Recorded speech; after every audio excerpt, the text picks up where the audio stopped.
Furiosa is on its way. The Mad Max prequel hits theaters on May 24th, and we want to know what to expect. From the recasting drama to why this is Chris Hemsworth's favorite role yet, we've got all the details from behind the scenes of Furiosa and what you'll see on the big screen.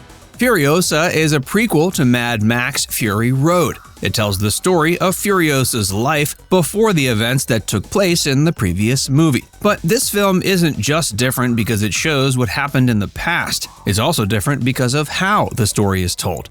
In an interview with Empire, director George Miller said, "In Fury Road, the story unfolds over 3 days and 2 nights. This film follows the story that runs directly into Fury Road for 15 years. It's a different animal. So the amount of time that Furiosa will cover is going to be a lot longer than what Mad Max fans are used to. The actual ground covered in this movie will be bigger too." Miller added that the film takes place in, quote, "many different locations," and called it an odyssey, no question. As for the story itself, it'll show fans how Furiosa gets taken from the green place of many mothers and struggles in her many attempts to get back to her home.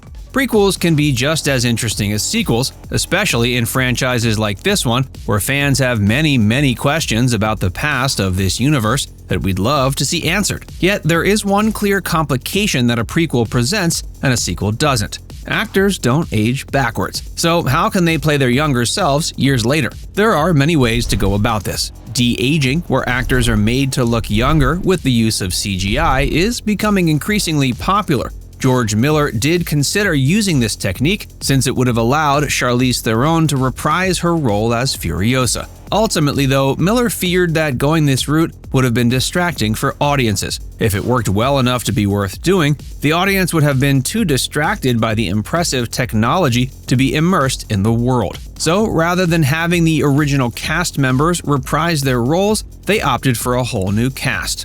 Anya Taylor-Joy is filling Charlize's big shoes as the titular Furiosa, and she's got plenty of approval. Even the original Furiosa believes the beloved character is in good hands, even though the actors have yet to share tips about playing the role. I can't think of a better actress, and I think she's gonna be totally okay, without talking to me. She's gonna be absolutely fine. And while Taylor-Joy hasn't spoken to Theron about what it was like to be a part of Mad Max Fury Road, she did get to bond over the experience with her The Menu co-star Nicholas Hoult, who starred in the franchise previously. And I was like, oh, this is exciting that this actress who's so dedicated is going to go play Furiosa. Nick just was really supportive because we were doing it when I just kind of agreed to, or doing The Menu when I just agreed to do it, and you were just so kind and supportive about it. And it wasn't just the previous Mad Max cast that was thrilled to have Taylor-Joy joining the franchise. George Miller knew she was the one for the job.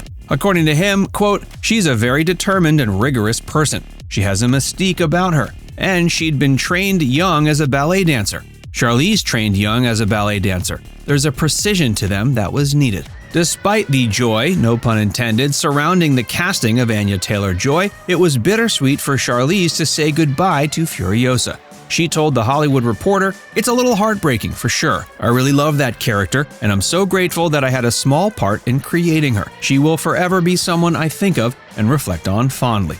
Charlize Theron knows plenty about what it takes to play Furiosa, but Anya Taylor-Joy had to learn from scratch, and that includes all those impressive car tricks. But she didn't just have to learn how to drive Furiosa style, she had to learn how to drive, period. But what's really crazy and slightly upsetting about that is that that's my first time in a car. So I don't have a license. I can't parallel park, I can't go on the highway, I still don't have one, but I can do that. And if that's not impressive enough for someone who hasn't even passed their driving test, more behind-the-scenes footage proves that Taylor-Joy even mastered driving the war rig. While she may be playing the character that the whole movie is named after, Taylor-Joy isn't the only one who learned how to operate all that heavy machinery that is so intrinsic to the Mad Max franchise. Other behind-the-scenes shots show Chris Hemsworth as Dementus in the Mack monster truck, and it's clear he is right in his element. Yes, even this footage shows us that Chris Hemsworth fits in perfectly in the Mad Max universe. And by the sound of it, he agrees. According to him, when it came to making this movie, quote, "there was a lot of enthusiasm." He added, "We finished filming a year and a bit ago, so there was a lot of anticipation from me and the fan base. And as far as he's concerned, this is one role that's going to be hard to top." I think the best experience of my career. It's something I'm the most proud of too. I put more work into it than anything I've ever done, and the collaboration I had with George was just beautiful, and working with Anya was incredible. Now that's one glowing review. We are so ready for Furiosa now. Do you think they made the right choice recasting these iconic characters? Let's discuss it in the comments. And for more videos about the best upcoming movies, be sure to like and subscribe to The Things.